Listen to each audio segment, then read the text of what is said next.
ஆச்சி கொழுக்கட்டை மாவு வந்தாச்சு.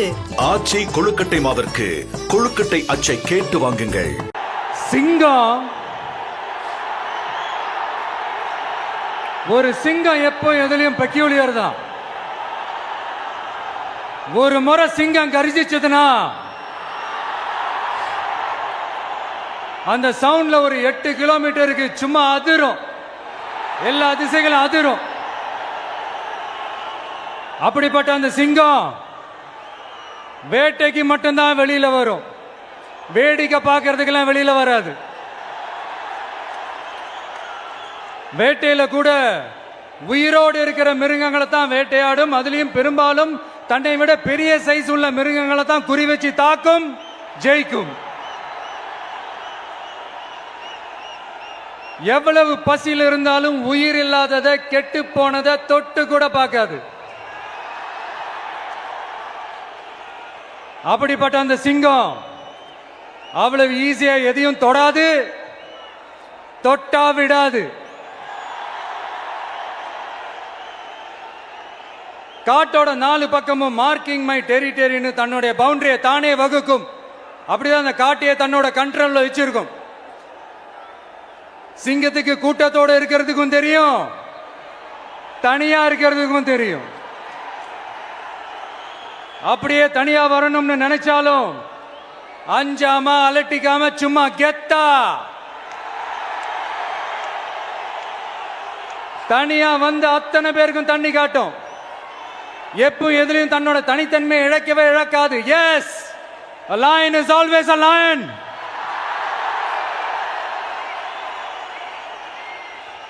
There are so many jackals and other animals in the forest, but there will be only one lion. And even if it is single, it will be the king of jungle. It is not only a description but also a clear declaration. சிங்கத்தை பத்தி பேசிட்டு நம்ம சிங்க குட்டிகளையும் சிங்க பெண்களையும் பத்தி நம்ம பேசாம இருக்க முடியுமா? அவங்களை எப்படி நான் மறப்பேன்? அவங்க தான் என்னுடைய உயிராச்சு, என் நெஞ்சில் குடியிருக்கும்.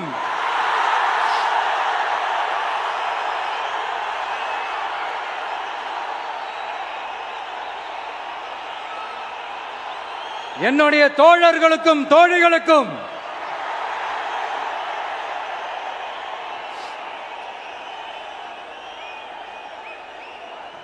நேர்ல வர முடியாத சூழல்ல வீட்டில் இருந்துகிட்டே நம்மளோட இந்த மாநாட்டில் நேரலை வாயிலாக கலந்துகிட்டு இருக்கிற என்னுடைய அம்மாக்கள், அக்கா தங்கைகள், அண்ணன் தம்பிகள், நண்பர்கள் அனைவருக்கும் என்னோட உயிர் வணக்கம். என்னோட உயிர் வணக்கம், என்னோட உயிர் வணக்கம்.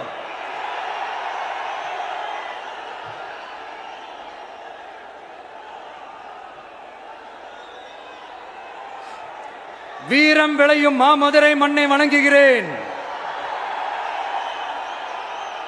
இந்த மதுரைனாலே உடனே ஞாபகத்துக்கு வரது சீறி பாஞ்சி துள்ளி குதிக்கிற யாருக்கும் அடங்காத காளைகள் விளையாடுற அலங்காநல்லூர் ஜல்லிக்கட்டு தான். நம்ம வைகை ஆறுதான் அழகர் ஆத்துல இறங்குற வைபவம். மதுரை மீனாட்சி அம்மன் இந்த மண்ணோட உண்மையான குணம், உணர்வு பூர்வமான மண் இது. அது மட்டும் இல்ல, இந்த மண்ணில் வாழ்ற மக்களும் அப்படித்தான் உணர்வு பூர்வமான ஆளுங்க. நான் இந்த மண்ணில் கால் எடுத்து வச்ச உடனே ஒரே ஒருத்தரை பத்தி தான் மனசுக்குள்ள ஓடிக்கிட்டே இருந்தது. அவர் யாருன்னு உங்களுக்கும் தெரிஞ்சிருக்கும். சினிமானாலும் சரி, அரசியல்னாலும் சரி, நமக்கு ரொம்ப ரொம்ப பிடிச்சது புரட்சி தலைவர் எம்ஜிஆர் அவர்கள் தான். அவரோட பழகிறதுக்கு எனக்கு வாய்ப்பு கிடைக்கல. ஆனா அவரை மாதிரியே குணம் கொண்ட என்னுடைய அண்ணன் புரட்சி கலைஞர் கேப்டன் விஜயகாந்த் அவர்களோட பழகிறதுக்கு எனக்கு நிறையவே வாய்ப்பு கிடைச்சது. அவரும் இந்த மதுரை மண்ணை சேர்ந்தவர் தானே, அவரை மறக்க முடியுமா? தமிழ்நாட்டு மக்கள் உணர்வுபூர்வமா உண்மையா நம்ம பக்கத்திலே நிக்கிறவங்க, அதுக்கு ஒரு மிகப்பெரிய அடையாளம் தான் இந்த மதுரை மண். நம்ம தமிழக வெற்றி கழகம் கையில் எடுத்திருக்கிற அரசியலும் அப்படித்தான். உண்மையான அரசியல், உணர்வு பூர்வமான அரசியல், நல்ல அரசியல், நல்லவங்களுக்கான அரசியல், நாட்டு மக்களுக்கான அரசியல், நல்லது மட்டுமே செய்கிற அரசியல்.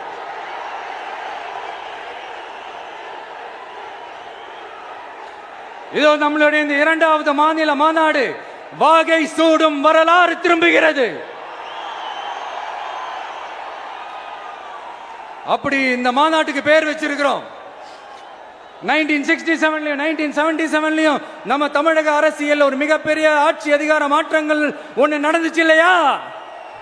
அதே மாதிரிதான் அடுத்த வருஷம் 2026ல அப்படி ஒரு வரலாறு திரும்ப போகுதுன்னு உறுதியா சொல்றதுக்கான மாநாடு தான் நம்மளோட இந்த இரண்டாவது மாநில மாநாடு.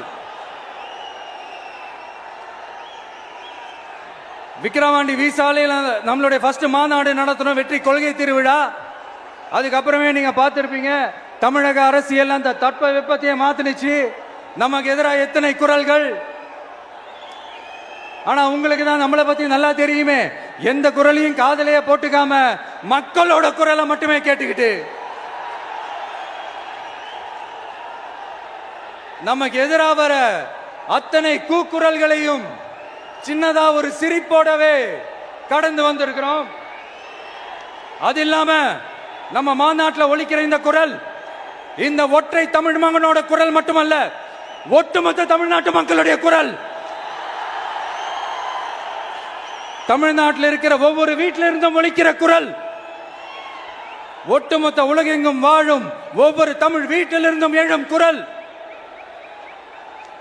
இந்த சினிமா என்கிற மாபெரும் கலை ஆயுதத்தின் வாயிலாக சாதி, மதம், இனம், பாலினம், மொழி கடந்து இந்த நாட்டின் மூளை முடுக்கெங்கும் ரசிகர்களாக இருந்து தோழர்களாக நம்மோடு பயணிக்க துவங்கியுள்ள அனைவரோடும் இணைந்த ஒவ்வொரு மனிதருக்காகவும் ஒலிக்கிற உரிமை குரல். மாநில உரிமைக்காக, பெண் உரிமைக்காக, சமூக நீதிக்காக, சமநீதிக்காக, மதச்சார்பின்மைக்காக உண்மையா ஒலிக்கிற குரல். அதனால் இந்த குரலுக்கு எதிராக இன்னும் இன்னும் எத்தனை எத்தனை கூக்குரல்கள் வந்தாலும் ஓங்கி ஒலிக்குமே தவிர ஒரு நாளும் ஓயவே ஓயாது. Yes, it is an unstoppable voice, an unstoppable force.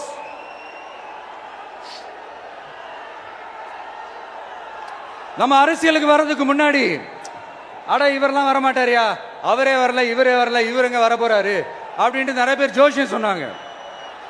அப்புறம் நம்ம கட்சியினுடைய பேர் அறிவிச்சதுக்கு அப்புறம் பேரு தானே அறிவிச்சிருக்கிறாரு, மக்கள் கிட்ட பேர் வாங்கணும்ல, அதெல்லாம் முடியாதுன்னாங்க.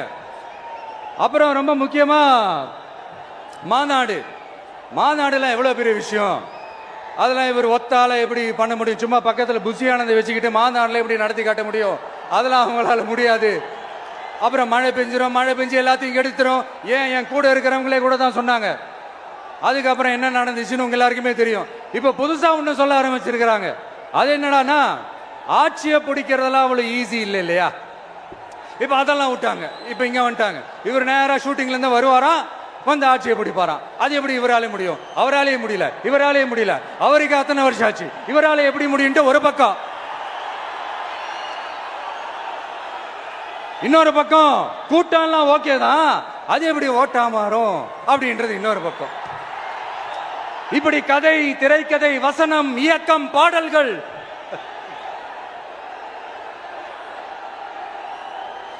அதனால இந்த அரசியல் ஆய்வாளர்களுக்கு நான் சொல்றதெல்லாம் ஒன்னேதான், நல்லா கேட்டுக்கங்க. இந்த விஜய் ஏதோ இந்த பல லட்சம் பேர் கூடுற கூட்டத்தில் மட்டுமே இருக்கிறாரு அப்படின்னு மட்டும் தப்பு கணக்கு போட்டாதீங்க. ஏன்னா நம்மளுடைய இந்த கூட்டம் வெறும் ஓட்டா மட்டும் இல்லைங்க, வரப்போற தேர்தலில் மக்கள் விரோத ஆட்சியாளர்களுக்கு நாம வைக்க போற வேட்டா, நம்மளை கோட்டைக்கு அனுப்ப போற ரூட்டா இருக்க போதுன்னு சீக்கிரமாவே தெரிஞ்சுப்பீங்க. ஏன்னா கோடிக்கணக்கானவங்களோட ஹார்ட்லயும் வீட்லயும் ஏற்கனவே ஆல்ரெடி உயிரா, உணர்வா, உறவா இருக்கிறோம். நம்மளுடைய கனெக்ட் எல்லாம் வெறும் மக்களோட மட்டும்தான். நாம யாருன்னு அவங்களுக்கு தெரியும், அவங்க யாருன்னு நமக்கு தெரியும். நாமளும் நம்ம மக்களும் எப்படி இருக்கிறோம்னு எதிரிகளுக்கு நல்லாவே தெரியும். இருந்தாலும் இந்த விஜய் எதுக்குப்பா வந்திருக்கிறாரு, இவர் என்ன புதுசா என்ன திட்டம்லாம் சொல்லிட்டாரு அப்படின்னு வேற நிறைய கேள்விகள். இந்த சொல்றேன் தெரிஞ்சுக்கங்க. பெண் குழந்தைகள், பெண்கள் மற்றும் வயசானவங்களோட பாதுகாப்புல தான் நம்ம பிரையாரிட்டியே. அடுத்து இளைஞர்கள், உழவர்கள், உழைப்பாளர்கள், நெசவாளர்கள், மீனவர்கள், ஆதரவற்ற முதியோர்கள், மாற்றுத்திறனாளிகள், மூன்றாம் பால் இனத்தவர்கள்னு இன்னும் யாருக்கெல்லாம் கவர்மெண்டோட ஒரு ஸ்பெஷல் அட்டென்ஷன் தேவையோ அவங்க எல்லாருக்குமான ஒரு கவர்மெண்ட் அமைக்கிறது தான் நம்ம இலக்கே. நான் ஏற்கனவே சொன்னது தான் நான் திரும்பவும் சொல்றேன். நம்மளுடைய இந்த தமிழக வெற்றி கழகம் ஏதோ அரசியல் ஆதாயத்துக்காக தொடங்கப்பட்ட கட்சியெல்லாம் கிடையாதுங்க. கொள்கை கோட்பாடுகளோடு தந்தை பெரியார், பெருந்தலைவர் காமராஜர், அண்ணல் அம்பேத்கர், வீரமங்க வேலு நாச்சியார், மக்கள் சேவகர் அஞ்சலை அம்மாள், நம்மளுடைய 5 கொள்கை தலைவர்களோட வழிகாட்டுதல்களோடு தொடங்கப்பட்ட கட்சி. நம்ம ஸ்டாண்ட்ல நாம எப்பவுமே ஸ்ட்ராங்கா தாங்க இருக்கிறோம். அதுல எந்த மாற்றத்துக்கோ எந்த சமரசத்துக்கோ துளி கூட இடமில்லை. நம்மளுடைய ஒரே கொள்கை எதிரி பாஜக தான். நம்மளுடைய ஒரே அரசியல் எதிரி திமுக தான். எப்படி? நம்மளுடைய ஒரே கொள்கை எதிரி, நம்மளுடைய ஒரே அரசியல் எதிரி.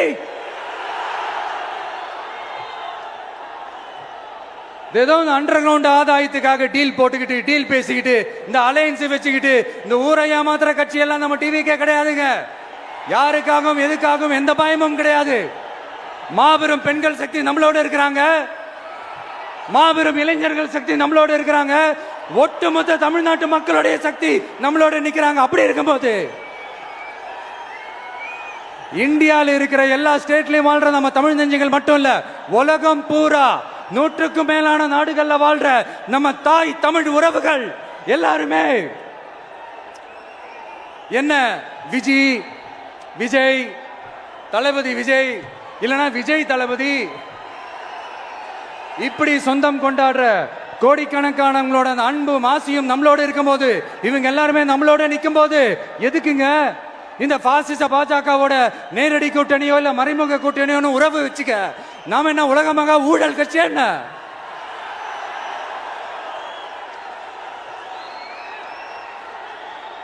நம்மளை பத்தி சின்னதா ஒரு உண்மை ஒண்ணு சொல்லலாமா? என்னடா இவர் வாயால இப்படி சொல்றாருன்ட்டு யாரும் தவறா நினைச்சுக்க வேணாம்.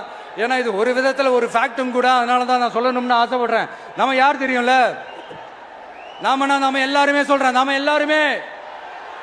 நாம யார் தெரியும்ல? இந்தியாவின் மாபெரும் மக்கள் சக்தி கொண்ட ஒரு மகத்தான வெகுஜன மக்கள் படை.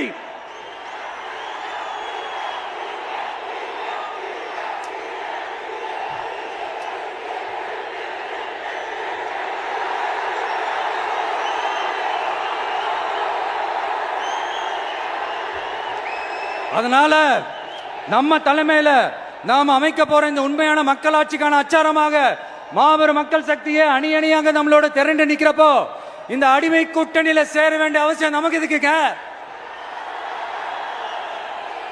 நம்மளுடைய இந்த கூட்டணி சுயமிழந்த கூட்டணியெல்லாம் இருக்காது, சுய மரியாதை கூட்டணியா தான் இருக்கும். இந்த ஒரு பக்கம் RSS கிட்ட அடிபணிஞ்சுக்கிட்டு, இன்னொரு பக்கம் மதச்சார்பற்ற கூட்டணின்னு இந்த மக்களை ஏமாத்துற கூட்டணியெல்லாம் நம்ம கூட்டணி இருக்காது.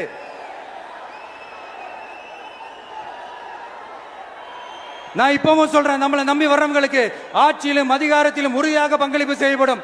உடனே இந்த கேள்விகள்லாம் வரும். அப்ப யாரு கூட்டணி, யாரு வரா, யாரு போறா, இந்த கேள்விகள்லாம் வரும். இந்த கேள்விகளுக்கெல்லாம் ஒரே ஒரு பதில் தான், சஸ்பென்ஸ்ல சஞ்சாரம் செய்யுங்க.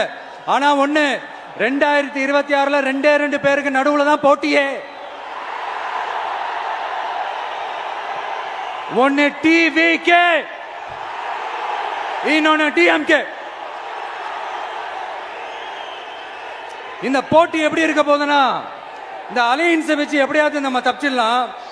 என்ன இந்த பழைய இந்த மேத்தமேட்டிக்ஸ், அரித்மேட்டிக்ஸ் இதெல்லாம் வச்சு எப்படியாவது நம்ம தப்பிச்சிடலாம் அப்படின்னு நினைக்கிறவங்களோட அந்த கனவு ஒரு நாளும் மைப்படாது. சரி, இப்ப நம்ம வேற ஒரு ஏரியாவுக்கு ஒன்று வருவோம்.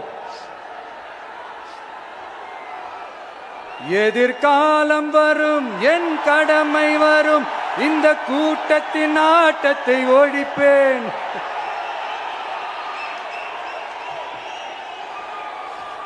மக்கள் அரசியல் என்ற அந்த சவுக்க கையில் எடுக்கலாமா? யாருக்கு எதிரான தானே கேட்குறீங்க? வேற யாரு? மறைமுக உறவுக்காரர்களான பாசிச பாஜகவும் பாய்சன் திமுகவும் தான். மாண்புமிகு பிரதமர் நரேந்திர மோடிஜி அவர்களே, 3வது முறையா ஒன்றியத்தோட ஆட்சி அதிகாரத்தை நீங்க தானே கையில் வச்சிருக்கிறீங்க. இல்ல நாங்க தெரியாம தான் கேட்கிறோம். நீங்க ஆட்சிக்கு வந்தது ஒட்டுமொத்த மக்களுக்கும் நல்லது செய்யவா, இல்ல நம்மளுடைய இந்த இஸ்லாமிய நண்பர்களுக்கும் இஸ்லாமிய தோழர்களுக்கும் எதிராக சதி செய்யவா? மக்களுக்கு உங்ககிட்ட கேட்கறதுக்குன்னு ஏராளமான கேள்விகள் இருக்குது. அதனால அவங்க சார்பா அவங்கள ஒருத்தனா அவங்களோட ஒரு உண்மையான ஒரு பிரதிநிதியா உங்ககிட்ட சில கேள்விகள் கேட்கணும். மிஸ்டர் பிரைம் மினிஸ்டர் அவர்களே, நம்ம தமிழ்நாட்டு மீனவர்கள் கிட்டத்தட்ட ஒரு 800 பேருக்கு மேல இலங்கை கடற்படையால தாக்கி அழிக்கப்பட்டிருக்கிறாங்க. அதை கண்டிக்கிறதுக்காக உங்களை பெருசா எதுவும் செய்ய சொல்லல, சின்னதா ஒண்ணு மட்டும் செஞ்சு கொடுங்க. இனிமேலாச்சும் எங்களுடைய மீனவர்கள் பாதுகாப்பா இருக்கிறதுக்காக இந்த கச்சத்தீவை இலங்கை கிட்ட இருந்து மீட்டு கொடுத்துருங்க, அது போதும். உங்களுடைய இந்த முரட்டு பிடிவாதத்தால நீங்க நடத்துற இந்த நீட்டு தேர்வு, அதனால இங்க என்னென்ன நடக்குதுன்னு சொல்றதுக்கே மனசு வலிக்குது. அதனால அந்த நீட்டு தேர்வு தேவையில்லைன்னு அறிவிச்சிருங்க, அது போதும்.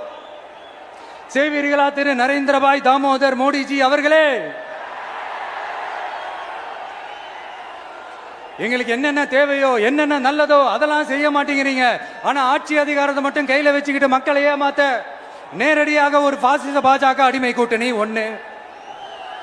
அடுத்து உங்களோட இந்த மைனாரிட்டி ஆட்சியை ஓட்டுறதுக்காக மறைமுகமாக RSS அடிமை குடும்பம்னு இன்னொரு கூட்டணி. இப்படி மக்கள் சக்தியே இல்லாத இந்த ஊழல் கட்சிகளை மிரட்டி அடிபணிய வச்சு 2029 வரைக்கும் சொகுசு பயணம் போயிடலாம்னு திட்டம் தீட்டி வச்சிருக்கிறீங்க. அதானே ஜி? என்ன ஜி? ஒண்ணு மட்டும் சொல்றேன், தெரிஞ்சுக்கங்க. என்னதான் நீங்க இந்த நேரடி மறைமுக கூட்டணி குட்டிகரணம் போட்டாலும் தாமரை இலையில தண்ணியே ஒட்டாது. தமிழக மக்கள் மட்டும் எப்படி ஒட்டுவாங்க?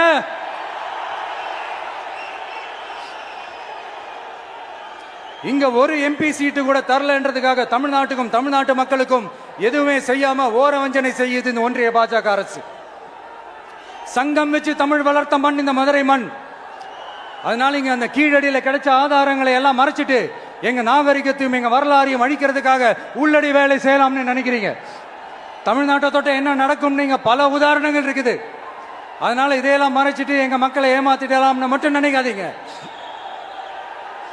மத நல்லிணக்கத்திற்கு பெயர் பெற்ற இந்த மதுரை மண்ணிலிருந்து சொல்றேன், உங்க எண்ணம் எல்லாம் ஒரு நாளும் ஈடேறாது.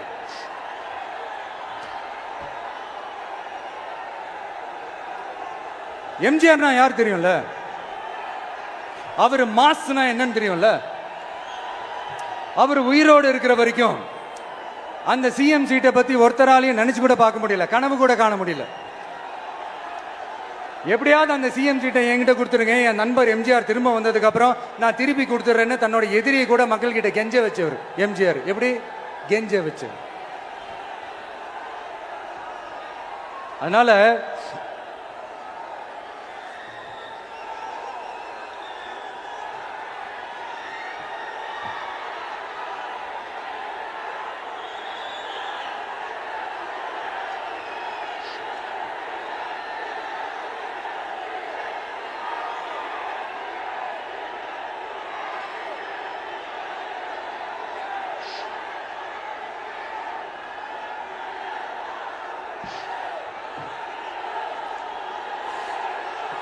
ஆனா இப்போ அவர் ஆரம்பிச்ச அந்த கட்சியை, எம்ஜிஆர் அவர்கள் ஆரம்பிச்ச அந்த கட்சியை கட்டி காக்கிறது யாரு? இன்னைக்கு அந்த கட்சி எப்படி இருக்குது? அதை நான் சொல்லிதான் உங்களுக்கு தெரியணுமா? அப்பாவி தொண்டர்கள் அதை வெளியில சொல்ல முடியாம வேதனையில தவிக்கிறாங்க. 2026 சட்டமன்ற தேர்தலில் யாருக்கு ஓட்டு போடணும், எப்படிப்பட்ட ஆட்சி இங்க அமையணும்னு அந்த அப்பழுக்கற்ற அந்த தொண்டர்களுக்கும் ரொம்ப நல்லாவே தெரியும். அதனால என்ன வேஷம் போட்டுக்கிட்டு பாஜக இங்க தமிழ்நாட்டுக்குள்ள வந்தாலும் அவங்க வித்தை எல்லாம் இங்க வேலைக்கே ஆகாது. இப்படி பொருந்தா கூட்டணியா இந்த பாஜக கூட்டணி இருக்கிறதுனால இப்ப ஆட்சியில இருக்கிற இந்த வெற்றி விளம்பர மாடல் திமுக என்ன செய்துன்னு தெரியும்ல? பாஜகவோட உள்ளுக்குள்ள ஒரு உறவை ஒன்று வச்சுக்கிட்டு வெளியில எதிர்க்கிற மாதிரி அப்படியே எதிர்க்கிற மாதிரி ஒரு டிராமா ஒன்று பண்ணிக்கிட்டு எதிர்கட்சியா இருந்தா போங்க மோடின்னு பலூன் விடுறது, ஆளுங்கட்சியா இருந்தா வாங்க மோடின்னு கொடை பிடிச்சுக்கிட்டு கும்பிடு போடுறது. இது மட்டுமா? ஒரு ரைடுன்னு ஒன்று வந்துட்டா போதும், இது வரைக்கும் போகவே போகாத ஒரு மீட்டிங், அதை காரணம் காட்டி டெல்லிக்கு போறது, அங்க ஒரு சீக்கிரட் மீட்டிங் நடத்துறது. நல்லா நோட் பண்ணணும் மக்களே, அந்த மீட்டிங் அப்புறம் இந்த இஷ்யூ அப்படியே காணாம போயிருக்குமே. அதேதான் Stalin uncle, what uncle is very wrong uncle.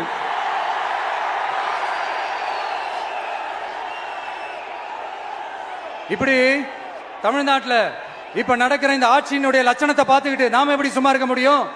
ஒரு தவறு செய்தால், அதை தெரிந்து செய்தால், அவர் கபட நாடக மு.க. ஸ்டாலின் அங்கிளாகவே இருந்தாலும், அங்கிள் உங்களுக்கு மனசாட்சின்னு ஒன்று இருந்துச்சுன்னா நாங்க கேட்கிற கேள்விகளுக்கு மட்டும் கொஞ்சம் பதில் சொல்லுங்க அங்கிள். நீங்க நடத்துற இந்த ஆட்சியில நேர்மை இருக்கா? நியாயம் இருக்கா? ஊழல் இல்லாம இருக்கா? சட்டம் ஒழுங்கு சரியா இருக்கா? பெண்களுக்கு பாதுகாப்பு இருக்கா? பொதுமக்களுக்கு பாதுகாப்பு இருக்கா? இயற்கை வளங்களுக்கு பாதுகாப்பு இருக்கா? சொல்லுங்க மை டியர் அங்கிள், சொல்லுங்க.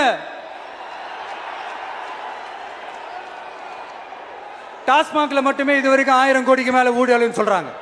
அதுல மட்டுமா தப்பு நடக்குது? வேற எதுல தான் நடக்கல? உலகத்திலே மிஸ்டர் கிளீன் ரெக்கார்ட்ஸ் எல்லாம் உங்களுக்கும் உங்க கூட இருக்கிறவங்களுக்கும் மட்டும்தான் அங்கிள் கொடுக்கணும். இதை பார்த்து வாயே இல்லாத ஊரு கூட வயிறு வலிக்கு சிரிக்குது. பெண்களுக்கு 1000 ரூபாய் கொடுத்துட்டீங்கன்னா போதுமா அங்கிள்? அப்படியே அது மூடி மறைச்சிடலான்னு பாக்குறீங்களா? படிக்கிற இடத்துல, வேலைக்கு போற இடத்துல, வெளியில போற இடத்துலன்னு அவங்களுக்கு பாதுகாப்பே இல்லைன்னு ஒட்டுமொத்த பெண்களும் கதறாங்க. அந்த கதறல் சத்தம் ஏதாவது உங்க காதுல கேக்குதா அங்கிள்? இதுல வேற உங்க அப்பான்னு கூப்பிடுறாங்கன்னு வேற சொல்றீங்க. What is this uncle? Is very very wrong uncle, is very very wrong. பெண்களுக்கு மட்டுமா பொய் வாக்குறுதி கொடுத்து ஏமாத்துறீங்க? அரசு ஊழியர்கள், ஆசிரியர்களை ஏமாத்துறீங்க, விவசாயிகளை ஏமாத்துறீங்க, பரந்தூர்ல பாதிப்பே வராதுன்னு சொல்லி ஏமாத்துறீங்க, மீனவர்களை ஏமாத்துறீங்க, போதைப் பொருள் கலாச்சாரத்தை ஒழிக்காம ஏமாத்துறீங்க. ஐயோ very very வஸ்ட் uncle, very very வஸ்ட். எப்படி கேட்டாலும் இவங்க கிட்ட இருந்து எந்த பதிலும் வரப்போறதில்லை. ஏன்னா இருந்தா தானே. இப்ப ஆட்சியில இருக்கிற நம்மளுடைய அங்கிள் பதில் சொல்றது இருக்கட்டும். மக்களை நீங்க சொல்லுங்க, நீங்க உண்மையை சொல்லுங்க.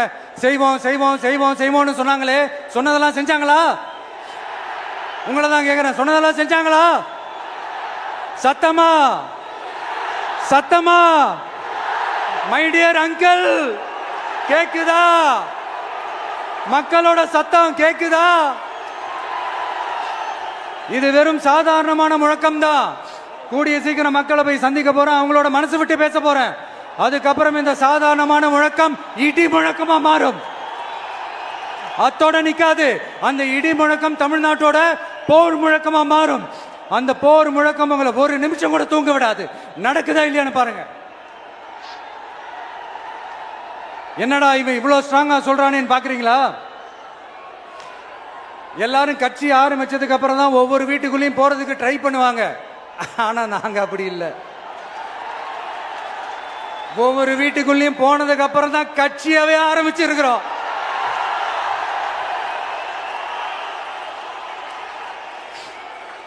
அதனால ஒட்டுமொத்தமா எல்லாருமா சேர்ந்து இந்த திமுக ஆட்சிய, கபட நாடக திமுக ஆட்சிய 2026 தேர்தலில் வீட்டுக்கு அனுப்புறோம். வீட்டுக்கு அனுப்புறோம். என்ன நண்பா, சரிதானே? என்ன நண்பி, செய்வீர்கள் தானே? இப்போ உங்களுக்கு சின்னதா ஒரு சர்ப்ரைஸ். நம்ம கட்சியினுடைய வேட்பாளர் பட்டியலை இப்ப நான் அறிவிக்க போறேன். மதுரை கிழக்கு வேட்பாளர் விஜய். இன்னும் முடிக்கல. ஒரு நிமிஷம், இன்னும் முடிக்கல. மதுரை மேற்கு வேட்பாளர் விஜய். மதுரை மத்தி வேட்பாளர் விஜய். மதுரை தெற்கு வேட்பாளர் விஜய், மதுரை வடக்கு வேட்பாளர் விஜய், மேலூர் விஜய், சோழவந்தான் விஜய், திருப்பரங்குன்றம் விஜய், திருமங்கலம் விஜய், உசிலம்பட்டி விஜய்.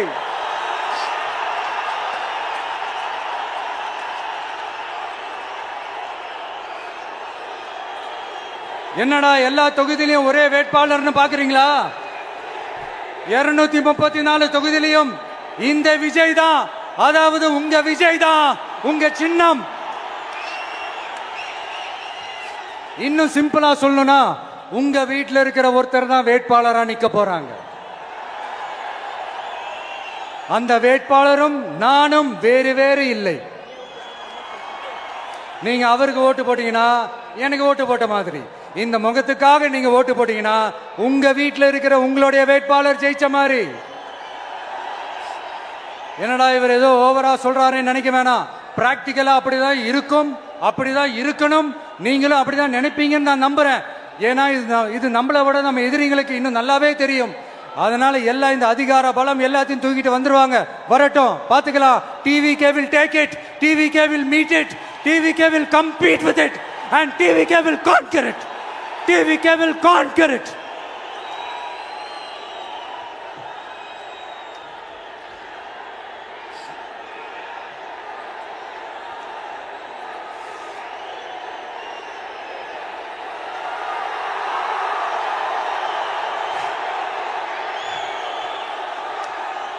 இந்த நேரத்தில் நம்ம மனசுல இருக்கிறத மக்கள் கிட்ட சொல்லி ஆகணும். தூத்துக்குடி ஸ்னோலினோட அம்மா என்ன அவங்களோட தம்பி, இன்னும் அவங்க பொண்ணுக்கு நான் தாய் மாமன்னு சொன்னாங்க. அந்த அக்காவோட குழந்தைக்கு மட்டும் இல்லைங்க, என்ன அண்ணனா தம்பியா நினைக்கிற தமிழ்நாட்டில் இருக்கிற என்னோட எல்லா சகோதரிகளின் குழந்தைகளுக்கும் நான் இன்னைக்கு மட்டும் இல்ல, என்னைக்குமே ஒரு தாய் மாமனா தான் இருப்பேன். நீங்க எல்லாரும் என்னுடைய ரத்த உறவு, கூட பிறந்த பொறுப்பு. என் வீட்டு ரேஷன் கார்டுல வேணா உங்க பேர் இல்லாம இருக்கலாம், உங்க வீட்டு ரேஷன் கார்டுல வேணா என் பேர் இல்லாம இருக்கலாம். ஆனா நாம் எல்லாரும் ஒண்ணுதான், உறவுதான். நமக்கு இடையே எந்த அரசியலும் உள்ள நுழையவே முடியாது. என்கிட்ட இருந்து உங்களையும் உங்ககிட்ட இருந்து என்னையும் எந்த சக்தியாலும் பிரிக்கவே முடியாது.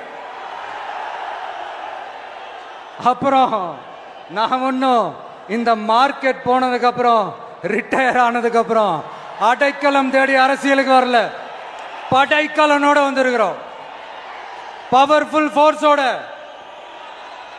மாபெரும் படை வரிசையோட, எல்லாத்துக்கும் தயாராகி தான் வந்திருக்கிறோம். இவ்வளவு தயாரா நாம அரசியலுக்கு வர்றதுக்கு ரொம்ப ரொம்ப முக்கிய காரணம் ஒண்ணு இருக்கு. அது என்ன தெரியுமா? நன்றி கடன், நன்றி கடன், நன்றி கடன். கிட்டத்தட்ட ஒரு 30 வருஷமா, 30 வருஷத்துக்கு மேல நீங்க தான், நம்ம மக்கள் தான் என் கூட நிக்கிறீங்க, எனக்காக நிக்கிறீங்க, என்னை தாங்கி பிடிக்கிறீங்க, மனசுல ஏந்தி பிடிக்கிறீங்க, தாய் அன்போட மடியில ஏந்திக்கிறீங்க. உண்மையை சொல்லணும்னா வேற யாரை விடவும் எனக்கு இந்த அன்பையும் ஆதரவையும் கொடுத்திருக்கிறீங்க. என் மேல உயிரையே வச்சிருக்கிறீங்க. என்ன உங்க வீட்டுல ஒருத்தனாவே ஆக்கிட்டீங்க. நீங்க எனக்கு கடவுள் கொடுத்த வரம்.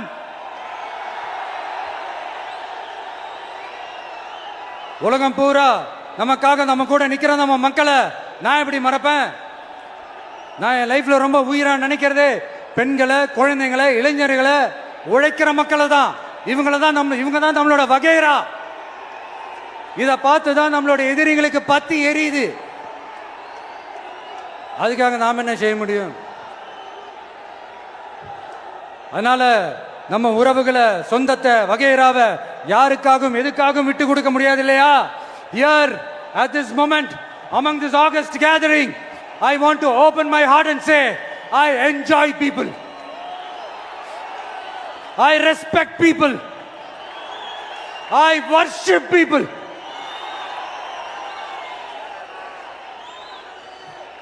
சரிப்பா, இவ்வளவு செஞ்ச நம்ம மக்களுக்கு நன்றி கடனா உன்னால முழுமையா செலுத்த முடியுமான்னு கேட்டா சத்தியமா சொல்றேன், என்னால முடியாதுதான்.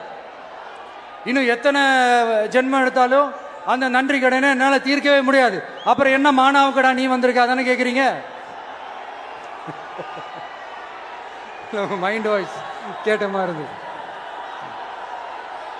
வாழ்நாள் முழுக்க நம்ம மக்களுக்காக ஆதரவா துணையா நிக்கிறத தவிர, அவங்களுக்காக உழைக்கிறத தவிர எனக்கு வேற எந்த எண்ணமும் இல்லை. எனக்கு இப்ப வேற வேலையும் இல்லை. இனிமே எனக்கு இதுதான் என் வேலையே, என் கடன் இனி என் மக்களுக்கு பணி செய்து கிடப்பதே. இப்படியா ஹார்ட் டு ஹார்ட் யதார்த்தமா பேசிய பழகிட்டோம். இதுக்கு மேலேயும் எனக்கும் மக்களுக்கும் இடையே இருக்கிற அந்த உறவை பத்தி நான் பேச ஆரம்பிச்சேன்னா ஒரு மாதிரி எமோஷனல் ஆகிடுவேன். அப்புறம் அதை கண்ட்ரோல் பண்றது ரொம்ப கஷ்டம். அதனால என்னை மனசார நேசிக்கிற நம்ம மக்களுக்கு ஒன்றே ஒன்று சொல்றேன். இந்த விஜய் உங்க விஜய், உங்களுக்கான விஜய், உங்களுக்காக மட்டுமே இருக்கிற விஜய். உங்க கூட நிக்க, உங்களுக்காக நிக்க, உண்மையா நிக்க, உணர்வோட நிக்க, உறுதியா நிக்க, உங்க கூட பேச, உங்களுக்காக பேச, உண்மையா பேச, உணர்வோட பேச, உறுதியா பேச, உங்களுக்காக சேவை செய்ய உங்க விஜய் நான் வர.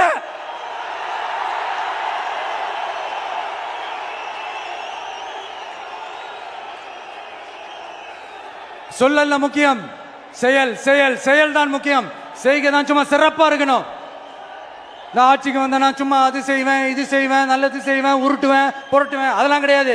செய்யறதுக்கு, நல்லது செய்யறதுக்கு, நல்லது செய்யறதுக்கு மட்டும்தான் இந்த விஜய். அப்புறம் ஒரு அரசியல் தலைவன், அவன் சினிமாக்காரனா, நல்லவனா, கெட்டவனா, இதெல்லாம் தாண்டி அவன் உண்மையானவனா, அதுதான் ரொம்ப ரொம்ப முக்கியம். இது சம்பந்தமா ஒரு குட்டி கதை ஒன்று சொல்றேன். ஒரு நாட்டில் ஒரு ராஜா தனக்கு பக்கபலமா இருக்கிறதுக்காக, கூட துணையா இருக்கிறதுக்காக ஒரு தளபதியை தேடுறாரு. சரியான தகுதிகளோட ஒரு 10 பேர் செலக்ட் ஆகுறாங்க. ஆனால் அதில் ஒருத்தர் மட்டும் தான் செலக்ட் பண்ணணும். அதனால அந்த ராஜா என்ன பண்றாருன்னா ஒரு டெஸ்ட் வைக்கிறார். அந்த 10 பேர் கையிலையும் விதை நெல்லை கொடுத்து இதை நல்லா வளர்த்து கொண்டு வாங்க, ஒரு 3 மாசம் கழிச்சு வாங்கன்னு சொல்லி அனுப்பி வச்சிடுறாரு. 3 மாசம் கழிச்சு வரும்போது அதில் ஒருத்தர் ஆளு உயரத்துக்கு வளர்த்துருந்தாரு, ஒருத்தர் தோல் உயரத்துக்கு வளர்த்துருந்தாரு. அதில் ஒரு 9 பேரும் நல்லா வளர்த்து கொண்டு வந்திருந்தாங்க. ஒருத்தர் மட்டும் வெறும் தொட்டியோடவே வந்தார். என்னன்னு கேட்டதுக்கு, நானும் தண்ணி ஊற்றி ஊற்றி பார்க்குறேன், உரம் வச்சு வச்சு பார்க்குறேன், வளரவே மாட்டேங்குது ராஜா, என்ன பண்ணுறதுன்னு தெரியலன்னு சொன்னதுக்கு ராஜா அவரை கட்டி அணைச்சிக்கிட்டு, இனிமே நீதான் என்னுடைய தளபதி, எல்லா அதிகாரமும் உனக்கு தான் சொன்னார். ஏன்னா அந்த 10 பேர் கையிலையும் ராஜா கொடுத்தது அவித்த விதை நெல், அது முளைக்கவே முளைக்காது. அந்த 9 திருட்டு பயலும் என்ன பண்ணியிருக்காங்கன்னா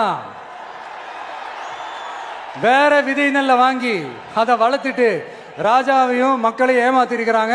ஆனா இவர் மட்டும் உண்மையை போட்டு உடைச்சிட்டார். அதனால ஒரு நாட்டுக்கு திறமை எந்த அளவுக்கு முக்கியமோ அந்த அளவுக்கு உண்மையும் நேர்மையும் முக்கியம். இப்போ நீங்க எல்லாரும் தான் அந்த ராஜா. நீங்க தேர்ந்தெடுக்க போற அந்த தளபதி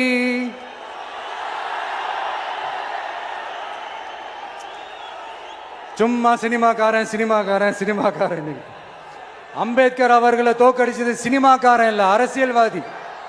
காமராஜர் அவர்களை தோக்கடிச்சது, இங்க விருதுநகர் பகுதியில் தோக்கடிச்சது சினிமாக்காரன் இல்ல, இன்னொரு அரசியல்வாதி. இன்னைக்கும் நம்ம கூட வாழ்ந்துட்டு இருக்கிற நல்ல கண்ணு ஐயாவை தோக்கடிச்சது சினிமாக்காரன் இல்ல, அரசியல்வாதி. இப்படிப்பட்ட நல்ல நல்ல தலைவர்களை எதிர்த்து நின்று தோக்கடிக்கணும்னு அந்த எண்ணத்தை உருவாக்குனது சினிமாக்காரன் இல்ல, அரசியல்வாதி. அதனால எல்லா அரசியல்வாதியும் அறிவாளியும் கிடையாது, எல்லா சினிமாக்காரனும் முட்டாளும் கிடையாது. கான்பிடண்டா இருங்க, நல்லதே நடக்கும், வெற்றி நிச்சயம். மீண்டும் சந்திக்கும் வரை நன்றி, வணக்கம். கொழுக்கட்டை மாவு வந்தாச்சு. ஆச்சி கொழுக்கட்டை மாவிற்கு கொழுக்கட்டை அச்சை கேட்டு வாங்குங்கள்.